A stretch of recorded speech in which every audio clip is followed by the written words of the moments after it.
L'IA générative, bah, ça fait du bruit, hein. Encore hier ou avant-hier, bah, Google a annoncé sa nouvelle version Gemini avec plein de promesses. Donc, on voit que c'est un domaine qui bouge énormément dans tous les sens. Il y a beaucoup de buzz, il y a beaucoup de bruit. La question, c'est concrètement, qu'est-ce qu'on peut en attendre dans l'assurance? Au-delà de juste rentrer 3-4 prompts dans ChatGPT, voilà, ou générer quelques emails. En fait, il y a vraiment des cas d'usage très intéressants parce que la technologie, en fait, nous ouvre un champ des possibles qui est assez performant en termes de traitement de texte et de traitement de données non structurées de façon plus générale. IA générative, hein, c'est le thème du jour. Beaucoup de bruit, beaucoup de buzz. Là, j'ai fait une recherche vite fait sur l'actualité. J'ai pris 3 titres sensationnalistes et puis c'est comme ça depuis un moment. On nous promet des choses terribles, des choses incroyables. Donc tout de suite, je vous le dis, on va pas du tout parler de ça. C'est pas ce qui nous intéresse. Après, on regarde un peu tout ce qu'il y a comme promesse de use case. Donc là aussi, je suis allé faire un tour à droite à gauche. Euh, Finalement, je retrouve des choses qui me parlent, personnaliser l'expérience client, améliorer la connaissance client, automatiser les tâches, hein, donc c'est un peu les thématiques qui ressortent. Sauf que ça me parle pas spécifiquement par rapport à l'IA générative, mais parce que depuis plus de 10 ans, en fait, il y a comme un air de déjà vu parce que c'était exactement les mêmes choses qu'on nous promettait quand il y a eu les data warehouse, quand il y a eu les CRM, quand il y a eu les data lake, quand on a commencé à faire du machine learning. Et puis finalement, à un moment, on se dit, oui, bon, bah, ça fait 10 ans que je suis censé personnaliser l'expérience client, améliorer l'expérience client, mais concrètement, qu'est-ce qui est nouveau en fait? Qu'est-ce qui change? Donc c'est un peu ça qu'on va discuter aujourd'hui. C'est comprendre, oui, en fait, le CRM permet de faire de personnaliser l'expérience client parce qu'on a des informations sur le client. Maintenant, quand je mets du machine learning, ça me permet d'avoir quelques prédictions, peut-être pour faire de la recommandation, donc ça me permet de pousser des choses. Et l'IA générative, elle, me donne de nouveaux leviers, en fait, voilà, pour faire la personnalisation de l'expérience client. Et donc, on va discuter de ça. Et c'est un peu pareil pour tous ces axes, en fait. Il faut vraiment se dire, j'ai une nouvelle technologie qui permet de faire des choses qu'on ne pouvait pas faire avant. Et qu'est-ce que ça m'ouvre en fait comme champ des possibles sur ces thématiques? Donc déjà, moi personnellement, j'appelle pas ça des use cases, voilà, j'appelle ça des thématiques. Et en fait, quand on veut rentrer dans des use cases, il faut vraiment aller un niveau plus profond pour formaliser concrètement des problématiques auxquelles la technologie peut répondre. Et donc, si on veut comprendre comment on répond par la technologie, la première étape, c'est déjà de comprendre ce qu'est la technologie et qu'est-ce qu'elle peut faire concrètement. Donc, c'est un peu ça hein, qu'on va regarder. Là, j'ai mis votre techno préféré parce que finalement, la démarche est la même, hein. Donc, vous remplacez IA générative par n'importe quoi, hein. Ça peut être des bitcoins, comme ça peut être le nouveau data mesh. À la fin, c'est toujours la même chose, c'est se dire, OK, j'ai quelque chose qui permet, qui lève des verrous. Donc, en jargon innovation, on parle de verrous scientifiques et technologiques. Ça lève des verrous, c'est-à-dire qu'avant, j'avais des frustrations et des choses que je ne pouvais pas faire parce que ceci, cela. Aujourd'hui, je peux potentiellement les faire. Donc, comment j'utilise la techno pour formaliser des questions concrètes et derrière ces questions-là, est-ce qu'elles sont intéressantes, est-ce qu'elles créent de la valeur et voilà, c'est à partir de là, en fait, qu'on démarre son chemin de croix du use case parce qu'après, derrière, au-delà de la faisabilité technique, il va y avoir d'autres enjeux, notamment sur est-ce que les métiers vont s'approprier les outils? Est-ce que la stratégie est alignée avec le use case? Est-ce que, en termes d'organisation, tout va tourner, notamment en termes de cycle de décision? Est-ce que tout est aligné pour qu'on puisse avancer, etc., etc. Donc, il y a différents axes au-delà de la faisabilité technique. Mais là, on va rester quand même un peu plus sur les aspects techniques aujourd'hui. Donc déjà, on va commencer par comprendre la techno. Je vais essayer d'aller droit au but et je ne vais pas vous parler fait, d'intelligence artificielle, de dialogue, de machin, etc. Moi, je vais commencer par les basiques, les essentiels, et je vais commencer par prendre des exemples concrets. Donc concrètement, là, vous avez 2 phrases avec quasiment les mêmes mots et il y a juste une petite différence, et je suis sûr que vous êtes tous perspicaces et vous avez noté la différence, c'est qu'il y a une négation. D'un côté, j'ai le conducteur a freiné, de l'autre, j'ai le conducteur n'a pas freiné. Vous comprenez ça, enfin quelqu'un qui parle français bien sûr comprend ça immédiatement, il voit bien qu'il y a quelque chose. Quand on utilise, des anciennes générations de techno, à la limite ça on arrive à le traiter parce que c'est une formulation directe. Maintenant, qu'est-ce qui se passe quand on a des formulations un peu plus subtiles? Donc, je n'ai plus une négation directe, mais j'ai du texte, voilà, au lieu de freiner, le conducteur a continué sa route. Au lieu de continuer sa route, le conducteur a freiné. C'est exactement la même structure, mais par contre, les sens sont complètement différents. Et ça, il y a 4 ans, un algorithme ne peut pas traiter ça. C'est pas possible, en fait. Pour lui, il voit exactement la même chose. Alors, je vous parle même pas il y a 10 ans. Il y a 10 ans, on considérait, même pas l'ordre des mots, les structures des phrases. On prenait que les mots-clés, on disait freiner, conducteur, continuer, route. On mettait ça dans un paquet et puis on disait que c'était la même chose. Et donc, pour les technos d'il y a quelques années, ces 2 phrases qui veulent dire, qui sont opposées, voulaient dire exactement la même chose. Voilà, et donc ça, c'était avant. Et puis est arrivé le deep learning, hein. Donc pareil, je ne vais pas rentrer dans tous les détails, mais dites-vous que les IA génératives reposent sur du deep learning, c'est des réseaux de neurones profonds, donc c'est la techno, c'est le moteur qu'il y a derrière. Mais c'est pas ça qui nous intéresse, hein. Ce qui nous intéresse, c'est qu'est-ce qu'on peut en faire. Et donc avec l'arrivée du deep learning, en fait, on a gagné vraiment en compréhension du texte, c'est-à-dire qu'on est capable de prendre en compte l'ordre des mots qui est très important, et la structure grammaticale. Donc, on est capable de dire, OK, là, il y a un conducteur, enfin, je veux dire, l'algorithme est capable de faire ressortir ces éléments-là et de dire qu'il y a un conducteur, il y a une route, freiner, et puis de voir si c'est une négation ou pas. Et ça, j'ai repris, parce que du coup, ça fait un moment, hein, que je fais des enseignements, des formations. Ça, c'est une slide que j'ai utilisée vraiment pendant des années. Et vous voyez bien, j'ai mis obsolète parce que ce n'est plus du tout d'actualité, mais pendant des années, les verrous dans le traitement de texte, c'était voilà, la synonymie, donc 2 mots qui renvoient au même sens, la polysémie, donc j'ai 2 mots qui ont des sens différents. On peut avoir des phrases ambiguës, l'ironie, pendant très longtemps, l'ironie, ça a été un gros sujet, notamment dans le marketing pour les gens qui voulaient faire de l'analyse de sentiments. Donc on détecte quelque chose de positif alors que ça ne l'est pas. Tout ce qui est argot, langage familier, voilà, pendant très longtemps, j'expliquais que, bah, quand on traite du langage, de jeunes adolescents, on va pas le traiter du tout de la même façon que des CSP+, parce que c'est pas du tout la même façon de le faire. Aujourd'hui, bah, du coup, c'est moins vrai. Et puis les fameuses structures complexes, donc je vais donner l'exemple de la négation, mais en fait, il y en a plein d'autres. Je ne vais pas vous faire tous les détails, mais bah, ça a toujours été des défis assez complexes qui font que quand on manipule du texte, on se retrouve vite très limité et on doit réfléchir, imaginer des stratégies complexes. C'est pas naturel en fait de traiter ces choses-là. Et bien sûr, vous en doutez, je vais y arriver, mais il y a du texte, il y a beaucoup de texte dans l'assurance, hein, parce que c'est là un moment qui va nous intéresser, parce que s'il n'y avait pas de texte, on ne serait pas là. Mais on va avoir du texte à travers des échanges de mails, à travers des documents, des contrats, des rapports, etc., etc. Et donc, à un moment, on veut pouvoir traiter cette donnée et automatiser le traitement de cette donnée. Et donc, c'est quoi la révolution? J'essaie de garder vraiment la substantifique moelle, hein, comme on dit, de ces modèles. C'est ce qu'on appelle le mécanisme d'attention. Donc là, c'est un exemple parmi d'autres, mais vous avez une phrase et en fait, vous voyez qu'il y a des flèches entre un pronom et un mot. Voilà, et ces flèches entre un pronom et un mot, pour nous, ça paraît rien, mais pour l'algorithme, c'est juste énorme en fait. C'est cette capacité en fait à comprendre la structure de la phrase, c'est ça, c'est avoir en fait cette relation statistique entre les différents morceaux de la phrase, être capable de dire, ok, ce pronom renvoie à ce mot-là qui s'applique à cet endroit-là, dans ce contexte-là, etc., etc. Voilà, donc si vous devez vraiment retenir une chose de la technologie qu'il y a derrière les IA génératives, c'est vraiment ce mécanisme d'attention, c'est vraiment comment dire, l'ingrédient ultime. C'est vraiment le truc qui a débloqué et qui a déverrouillé tout ce qu'on peut faire aujourd'hui. Et ensuite, 2019, on a eu la révolution GPT-2 d'OpenAI. Donc, avant ça, on avait les transformers, hein, donc c'est Google, hein, qui a poussé ça. À un moment, il a fallu aussi se l'approprier, le tester, pousser les modèles dans leur retranchement, voir jusqu'où on peut aller. Et puis, quand on commençait à faire de la génération de texte, à l'époque, ce qu'on avait, c'est qu'on avait des phénomènes de dérive. Donc le texte, on lui donne un prompt, hein, comme on fait aujourd'hui, on lui donne un sujet, le texte commence à générer des choses en lien avec le sujet, puis progressivement, on voit que le texte commence à dériver. Hop, donc, on est, par exemple, on parle de quelqu'un qui est en train d'aller à la boulangerie en France, et puis on peut finir sur la planète Mars avec une petite fille qui se bat contre des insectes.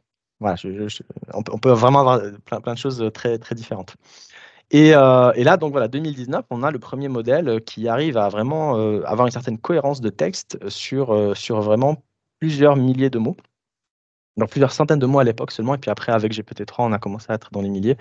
Bah, donc ça, c'est l'exemple, hein, parce que juste noter que on a donné un prompt, ça parle des montagnes, enfin c'est dans les Andes, et puis il y a un scientifique, et finalement ce qu'il faut retenir là-dedans, au-delà du fait que la structuration de la phrase est correcte grammaticalement, ce qui est très important, c'est aussi cette mémoire que va avoir le modèle, c'est-à-dire il va être capable de parler des montagnes, des mêmes montagnes pendant très longtemps, de la même personne, Georges Pérez, etc. etc.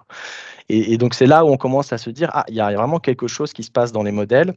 Ils sont capables vraiment de capturer donc la structure et avoir en plus cette mémoire qui permet d'aller en profondeur dans ce qu'on veut faire. Voilà, et finalement, on est passé voilà, d'un outil d'autocomplétion géant, parce que c'est ça à la base, hein, les modèles qui sont derrière, comment ils apprennent ça, c'est qu'ils apprennent, on leur donne un texte, on cache des mots, et puis ils apprennent à prédire le mot d'après. Donc là, en l'occurrence, enfin, tous les gros modèles de langage, les modèles fondationnels, ils s'entraînaient grosso modo de la même façon avec des variantes. On leur donne des textes, et puis ils doivent prédire la suite. Le mot d'après, on remet le mot d'après, ils prédisent le mot d'après, on remet le mot d'après, ils prédisent le mot d'après, et ils déroulent jusqu'à ce qu'ils arrivent à reconstruire la séquence. Voilà, donc l'autocomplétion, hein, c'est quelque chose qui se fait depuis longtemps, mais on est passé vraiment de modèles statistiques très basiques à ces modèles à base de réseaux de neurones très profonds. Et donc très profond, c'est vraiment aujourd'hui, ChatGPT 4, je pense qu'on est à plus de 1000 milliards de paramètres pour capturer en fait la complexité des langues. Et voilà, donc on a appris à rédiger des textes cohérents, mais c'est pas vraiment ça qui va nous intéresser. Nous, ce qui nous intéresse, c'est qu'à partir du moment où on arrive à rédiger des textes cohérents, ça implique derrière qu'on a capturé la structure de la langue et qu'on a cette mémoire en plus qui permet de comprendre des textes. Ça veut dire quoi? Ça veut dire que quand je vais donner un texte de plusieurs mots à un modèle de langage, il va être en capacité de faire ces relations. Donc là, je vous ai montré sur une phrase, il a le pronom, le mot. Et en fait, il est capable de refaire le même exercice, mais sur plusieurs pages. C'est-à-dire que sur plusieurs pages, il va être capable de suivre et de dire ça, c'est la même chose que ça, c'est la même chose que ça, etc. etc. Et en fait, c'est ça qui va nous intéresser, c'est ça qu'on va vouloir aller exploiter dans les cas d'usage qu'on va construire. Et puis après, bah, on a tout ce qui a trait au traitement du langage. Le traitement du langage, c'est pareil, hein, comme beaucoup de choses en intelligence artificielle, c'est vieux, hein, ça a quelques dizaines d'années. Et finalement, ce qui change, c'est les outils qu'on utilise plus que les objectifs qu'on se fixe. Donc, on a un premier niveau où on va vouloir analyser du texte, on va vouloir qualifier le texte, extraire des mots-clés. On va vouloir, donc alors je ne l'ai pas écrit, mais c'est de l'analyse syntaxique, on est sur la syntaxe. Après, on va avoir l'analyse sémantique, c'est-à-dire qu'on veut capturer le sens du texte. Donc, qu'est-ce que ça veut dire un sens pour un ordinateur, hein? Alors, souvent, c'est une distribution de mots. On va vouloir faire de l'analyse de sentiments. Et là aussi, l'analyse de sentiments, c'est un thème qui a beaucoup bougé parce qu'on est passé de juste dire c'est positif à négatif à vraiment être en capacité de lui dire OK, analyse-moi le texte et dis-moi pourquoi c'est.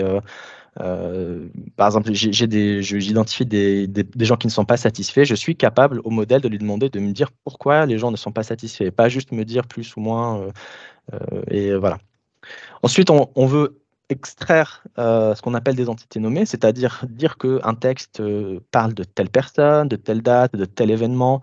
Ça, c'est très important à différents niveaux. C'est très important quand on veut aller sur de la compréhension. C'est aussi très important quand on veut structurer le texte. Notamment, ça va être utile pour générer des métadonnées, pour ranger correctement les choses, pour ensuite aller faire des analytics sur nos données. On gagne en finesse dans l'analyse. Les relations aussi, extraire des relations, ça a toujours été un sujet très complexe et aujourd'hui, c'est pareil, de plus en plus facile, hein. Les relations, c'est tout bête, hein, mais c'est être capable de dire que, si le texte décrit que, je sais pas, une personne, a eu un accident avec une autre personne, bah, je vais pouvoir, extraire, ça explicitement et dire: «Ah, c'est A qui est rentré dans B». Voilà, donc je veux pouvoir extraire explicitement la relation de façon structurée. Je veux structurer ce qui ne l'est pas pour ensuite pouvoir l'exploiter. Et puis après, il y a tous les sujets hein, voilà, de traduction automatique, de questions-réponses qu'on met en fait dans une catégorie qu'on appelle le text-to-text. Et je reviendrai dessus après, mais grosso modo, hein, le modèle fonctionne en je donne un texte en entrée, ça génère un texte en sortie. Et tout le fonctionnement d'ailleurs repose sur ce principe-là. Et puis surtout, on est passé notamment tout ce qui est questions-réponses, chatbot, on est passé hein, de systèmes fermés.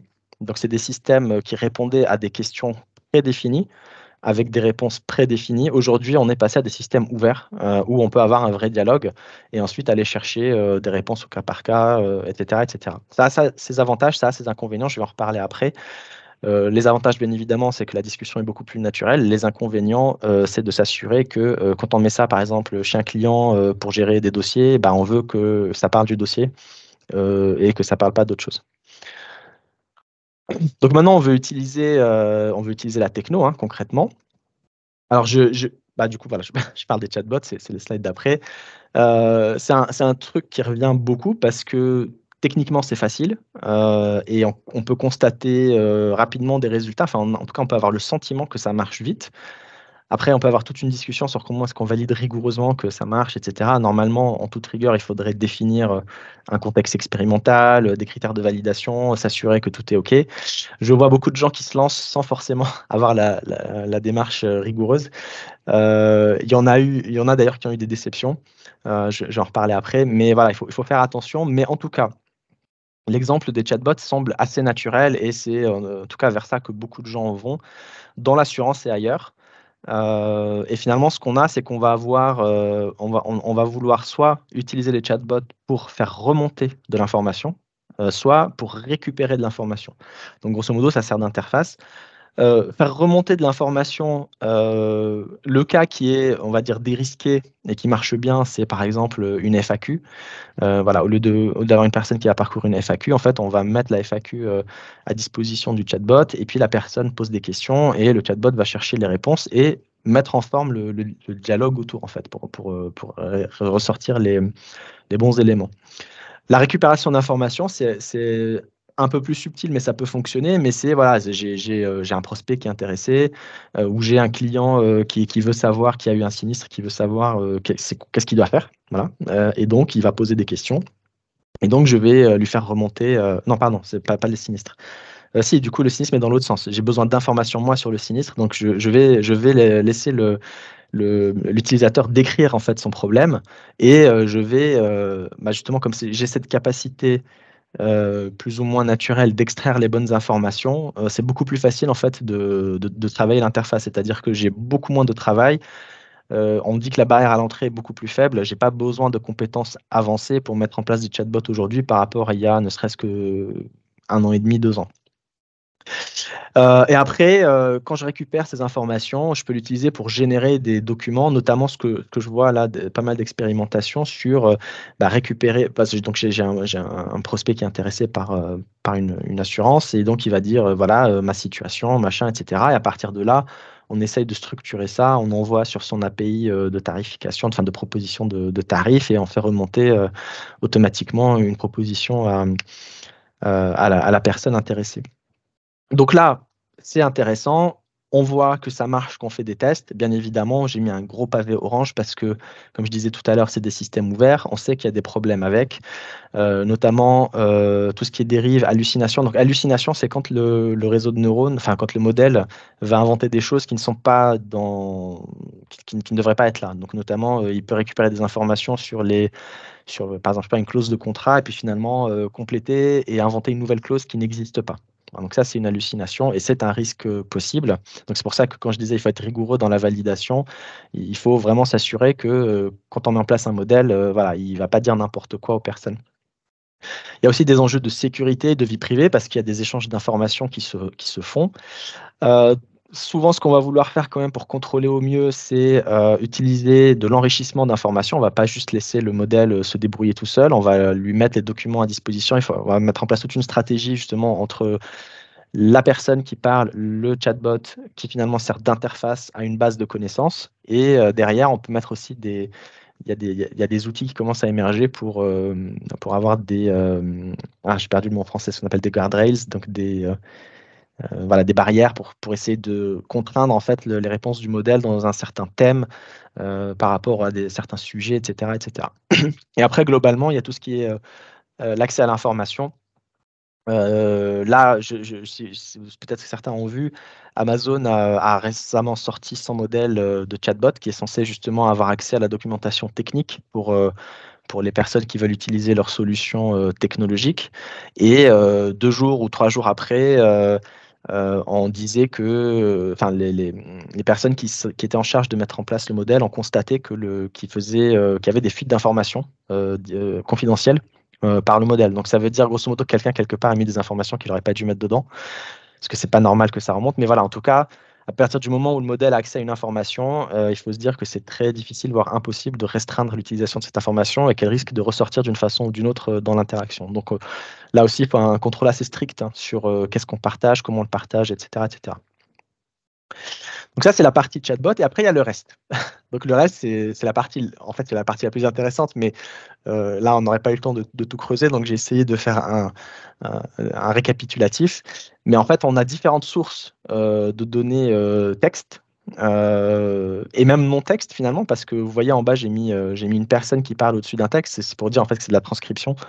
Mais voilà, en fait, j'ai une personne qui parle, j'ai ce qu'on appelle du speech to text, et donc je peux avoir une transcription de la discussion. Donc finalement, ça aussi, je peux le transformer en texte et l'exploiter. Et donc, il y a le premier niveau, donc c'est vraiment qu'est-ce que permet la technologie. Donc la technologie, elle permet concrètement d'extraire des informations, des labels, des mots-clés. Mais ça, à la limite, on savait déjà le faire. Ce qui est surtout intéressant, c'est qu'elle va faciliter la classification par rapport au label. Et notamment, elle va nous donner une certaine liberté dans ce qu'on veut classifier. Ceux qui ont déjà fait du machine learning savent que, en fait, avant, à l'ancienne, il fallait construire des gros datasets, les labelliser et puis entraîner un algorithme, faire tourner pendant des heures, voire des jours, pour que l'algorithme sache classifier tel dossier dans telle catégorie, tel dossier dans telle catégorie. Là, en fait, on a un modèle qui a besoin de beaucoup moins de modèles d'entraînement, voire pas du tout dans certains cas, mais c'est mieux quand même de l'entraîner un petit peu. Et on a une certaine souplesse en fait dans les labels, la labellisation qu'on peut mettre en place. Et après, il y a tout cet aspect association d'informations. Donc, c'est ce que je disais, hein, c'est le fait de pouvoir dire que euh, telle personne, telle thématique, tel sujet, et faire des liens entre tout ça. Et puis l'analyse des thèmes aussi, le regroupement par similarité, le suivi dans le temps. Juste la petite subtilité du suivi dans le temps, c'est que souvent, on peut se retrouver avec le même sujet, mais formulé différemment. Là aussi, c'est une difficulté technique pour les algorithmes, c'est que c'est pas parce que nous, on sait qu'on parle de la même chose qu'un algorithme va être capable de détecter que c'est la même chose. Et là, en l'occurrence, comme on a des modèles qui sont entraînés sur des corpus qui sont énormes, ils arrivent à capturer justement ces subtilités de sens et être capables de dire, même si deux personnes utilisent vraiment des vocabulaires assez différents, il saura détecter que c'est bien le même sujet. Et aussi, ça change dans le temps, il saura dire, OK, ça c'est lié à ça, etc., etc. Donc on gagne vraiment un niveau de contrôle et de finesse sur le type d'analytics qu'on peut faire dans le temps, sur tout ce qui est analyse du texte. Et donc ça, c'est ce que j'appelle moi les opérations élémentaires que permettent de faire ces modèles de langage. Et après, il y a comment on les utilise, et c'est là où on va vraiment construire les use cases. Et là, en fait, enfin, le champ des possibles, il est assez énorme parce que finalement, j'ai pas tout mis, bien sûr, j'ai juste choisi quelques thèmes, mais on peut suivre des clients, on peut identifier des profils de clients similaires, on peut s'amuser à définir ce que ça veut dire similaire. On peut dire, on peut chercher des similarités dans les types, je sais pas, les types de données démographiques, etc., ou plutôt par type de problème qu'ils ont, par environnement dans lequel ils vivent. On peut vraiment s'amuser à avoir une certaine souplesse dans comment est-ce qu'on va rapprocher les profils les uns avec les autres. D'autant plus si on a extrait tous ces mots-clés qu'on va utiliser comme métadonnées pour tout bien ranger. Et après, on peut vraiment jouer là-dessus, sur tous ces facteurs, pour gagner vraiment en connaissance sur qui c'est qu'on a, qu'est-ce qu'ils font, quels sont leurs besoins, etc., etc. Et ça peut donner, ça peut avoir plusieurs ramifications, notamment, je lisais à un moment que l'IA générative permet de créer de nouveaux produits. Je me suis dit, OK, d'accord, mais concrètement, ça veut dire quoi créer de nouveaux produits avec l'IA générative? Je ne vais pas juste m'asseoir devant l'IA et lui dire, vas-y, fais-moi un nouveau produit d'assurance. Mais sachant ce que je peux faire techniquement, on peut très bien imaginer finalement dire, OK, si je peux analyser la connaissance client et puis aussi suivre un peu les sujets dans l'analyse des sinistres, finalement, je peux très bien avoir des analyses régulières de certaines tendances et voir un peu les tendances qui émergent et qui ne sont pas couvertes aujourd'hui. D'accord. Et ça, c'est une façon de créer des nouveaux produits en utilisant ces outils-là. C'est de se dire, OK, là, il y a un sujet qui est en train d'émerger, je ne le traite pas aujourd'hui. bah, c'est potentiellement un nouveau produit que je peux lancer sur le marché parce que je sais qu'il y a quelque chose qui se passe. Après, tout ce qui est sinistre, mais de façon plus générale, tout ce qui est traitement de dossier, donc ça veut dire souscription, sinistre, fraude, et cetera. Pareil, on va pouvoir en fait, qualifier les dossiers en amont. Ça veut dire encore une fois, hein, sortir toutes ces informations-là pour structurer, faire toutes ces analyses, de façon fine. C'est-à-dire que si j'ai une compréhension de la langue qui est très grossière, quand je vais vouloir faire des rapprochements, bah, je vais rapprocher des choses qui sont pas forcément, proches finalement. Je vais avoir ce qu'on appelle du bruit, beaucoup de variabilité, et cetera. Donc mes analyses, elles vont être très grossières, elles vont être mauvaises. Et là, le modèle, comme il est meilleur, comme il est plus fin, mes analyses vont forcément être plus fines. Donc là, ça veut dire que je vais vraiment pouvoir aller creuser en profondeur, des choses très spécifiques et aller vraiment un cran, 2 crans plus loin que le type d'analyse, que je pouvais faire jusqu'à présent, sachant que je sais pertinemment que beaucoup d'assureurs ne le faisaient pas de toute façon parce qu'il y avait des façons de le faire, mais ça nécessitait aussi des compétences assez avancées. Voilà, par exemple, il y a 2 ans, 3 ans, quand on voulait mettre en place de l'analytics sur du texte, il fallait quand même compter une équipe de quelques personnes, fallait passer beaucoup de temps à préparer la donnée en amont. C'était un vrai travail de nettoyage, de pré-processing. Ensuite, il fallait développer différents algorithmes parce qu'en fonction de ce qu'on cherche, il y a tel algorithme, tel algorithme, tel algorithme. Et donc, même si techniquement on pouvait le faire, le coût était très lourd, le temps était très lourd pour des bénéfices qui n'étaient pas clairs. Alors qu'aujourd'hui, on peut faire la même chose en mieux déjà et avec moins de compétences et en allant beaucoup plus vite. Donc ça aussi, c'est une dimension qui est très importante et qu'il faut pas négliger. Et je vois qu'il est déjà midi, hein, donc voilà, donc je vais juste ouvrir au-delà du texte et après je passerai la parole à Jean-Sébastien parce que j'ai beaucoup parlé de texte, mais finalement l'IA générative, c'est pas que le texte, hein, c'est beaucoup plus large. Je pense que vous avez tous vu passer des exemples d'images. On peut faire de la génération d'images, on donne un prompt, ça génère des images. Ce qui va nous intéresser nous, c'est dans l'autre sens, c'est-à-dire qu'on peut donner des images et avoir les descriptions des images. Finalement, le principe général, c'est le suivant, hein, en fait, je mets des 0 et des 1 dans un gros réseau de neurones et en sortie, j'ai des 0 et des 1. Voilà, en fait, c'est ça qu'il faut comprendre avec les IA génératives. Et ces 0 et ces 1, ça peut être beaucoup de choses. Donc ça peut être différentes, ce qu'on appelle des modalités. Donc ça peut être du texte, ça peut être des images, ça peut être de la voix, ça peut être de la vidéo. Et en fait, en fonction de ce qu'on associe, on va avoir différents usages. Donc là, ce qu'on a vu, nous, c'est surtout le text-to-text, hein, c'est ce que je disais tout à l'heure. Donc on est sur du text-to-text. Mais la génération d'images, hein, donc si vous avez fait ou si vous n'avez pas fait, vous l'avez vu peut-être passer, c'est quand je mets un texte et que j'ai une image, c'est du text-to-image. Et après, voilà, je peux imaginer vraiment comment dire? D'autres relations, hein. Donc on a image à image, par exemple, c'est quelque chose que les gens ont beaucoup testé déjà, dès, 2016-2017, ce qu'on appelait du transfert de style. Soit dit en passant, on peut faire aussi du transfert de style, hein, avec le texte, hein. Si vous voulez vous amuser, vous pouvez écrire un texte, copier un autre texte et demander à l'IA de réécrire votre texte, mais dans le style de l'autre texte. Donc c'est du transfert de style, c'est très rigolo. Et en fait, on peut faire la même chose avec l'image, hein. Donc vous pouvez par exemple prendre une photo, mettre, un Van Gogh et dire, «Transforme ma photo en Van Gogh». Voilà. Et après donc description d'image et surtout tout ce qui est text to speech, speech to text, c'est des choses qui sont vraiment très performantes. Et là, en fait, on a d'autres modalités qui arrivent. On a notamment le speech to speech. Il y a quelques semaines, on a vu la traduction en temps réel. Il y a eu des démos qui sont sorties de traduction en temps réel, c'est-à-dire que la personne parle et en temps réel, le système génère en fait, avec la même voix, va générer le texte dans une autre langue. On a le image, enfin le vidéo aussi, ça arrive, la génération de vidéos. Et surtout, ce qui est, je vais attirer votre attention sur ce point-là, c'est que le speech, enfin la voix, c'est du signal, c'est ce qu'on appelle du signal haute fréquence. Et ça ouvre aussi la voie à d'autres choses. Juste un exemple avant de dire ce que ça peut faire dans l'assurance, mais un exemple très récent, donc c'est quelque chose qu'on essaie de faire depuis longtemps, mais en tout cas récemment, on a réussi à avoir des résultats très intéressants, je vais appeler ça le cerveau to, le cerveau to image. On a mis donc des électrodes sur le cerveau des gens et on récupère les signaux électriques et à partir de là, on essaye de générer les images de ce que voit la personne. Donc au-delà de cet exemple, qui peut sembler intrusif, mais qui a des intérêts, enfin dans le médical, grosso modo, tout ce qui a trait, au traitement des signaux, des capteurs haute fréquence, ça peut avoir des intérêts quand on va commencer à avoir beaucoup d'IoT qui va se généraliser dans l'assurance. Alors, on en parle depuis un moment, l'IoT, c'est quelque chose voilà, d'assez laborieux, notamment parce qu'il y a encore des verrous technologiques, hein, sur la donnée, son stockage, son exploitation, etc. C'est pas quelque chose encore d'aussi répandu que ce qu'on nous promet depuis 10-15 ans. Mais en tout cas, ça aura sa place à un moment sur ces traitements-là.